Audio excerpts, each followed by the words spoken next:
जय हिंद। आप लोग का स्वागत है आज का इस सेशन में, जिसमें आज बात करेंगे क्लास 10 की दृष्टि से बहुत ही ज्यादा महत्वपूर्ण प्रश्न। इस प्रश्न से कई साल लगातार प्रश्न पूछा जा रहा है ऑब्जेक्टिव में। ठीक है, जो क्वेश्चन है बहुत ही इजी है। ठीक है, चलिए बिना समय को गवाते इसको शुरू करते हैं। आज का जो टॉपिक लिया गया है, किसी संख्या लिखा रहता है उसका गुणनखंड के रूप में सिर्फ लिख देना है। गुणनखंड के रूप में सिर्फ लिख देना है। ठीक है, चलिए बिना समय को गवाते इसको शुरू करते हैं। क्वेश्चन दिया गया है कि 140 को अभाज्य गुणनखंड के रूप में लिखिए। अभाज्य गुणनखंड के रूप में लिखते, देखिए 140 का जो गुणनखंड करना है यहीं पर करना है। ठीक है, यहीं पर करना है। ठीक है, तो सबसे पहले 2 से लगाएंगे, तो 2 से लगाएंगे तो 140 से 2 से लगाएंगे तो 70, फिर 2 से लगाएंगे तो हो जाएगा 35, फिर अब 2 से लगेगा ना, 3 से लगेगा ना, 4 से लगेगा ना, 5 से लगेगा, तो 5 से लगेगा 7 बार। तो क्या लिखेंगे, तो यहाँ पर लिखेंगे 140 बराबर 2 गुना 5 गुना 7। अब यहाँ समझना है कि अब देखिए 2 कै गो है, पहले देखिए 2 है, 5 है, 7 है, तो 2 गुना 5 गुना 7। अब 2 कै गो है, 2 गो,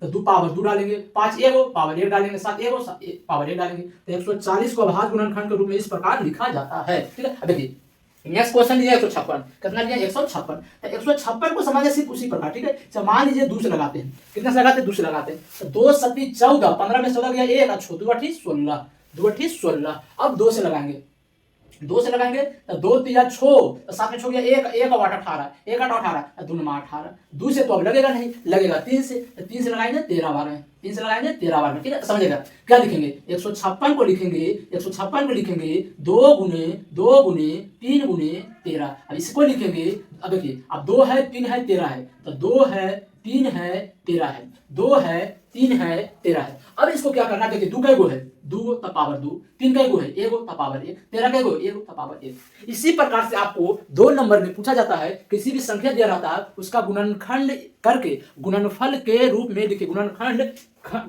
के रूप में लिखे, गुणनखंड अभाज्य गुणनखंड के रूप में लिखे। ठीक है, देखिए 2 क्वेश्चन हम बताए हैं और एक क्वेश्चन आप लोग को बनाना है। इसका जो आप लोग को होमवर्क है इसका आप लोग को बनाकर इसका आंसर आप लोग को कमेंट बॉक्स में देना। ठीक है, 5005 इसका आप लोग गुणनखंड करके इसका आप लोग को आंसर निकालना है। इसका जो फाइनल आंसर आएगा, इसका आप लोग को आंसर कमेंट बॉक्स में देना है। कहाँ देना, कमेंट बॉक्स में देना। ठीक है, चलिए आशा करते हैं आप लोग को समझ में आ गया होगा। अगर वीडियो अच्छा लगा होगा तो लाइक करके शेयर कर दीजिएगा, दोस्तों के पास शेयर कर दीजिएगा। ठीक है, और चैनल को सब्सक्राइब जरूर कर दीजिएगा। ठीक है, चलिए आप लोग को मिलेंगे नेक्स्ट क्लास में, तब तक के लिए जय हिंद जय भारत।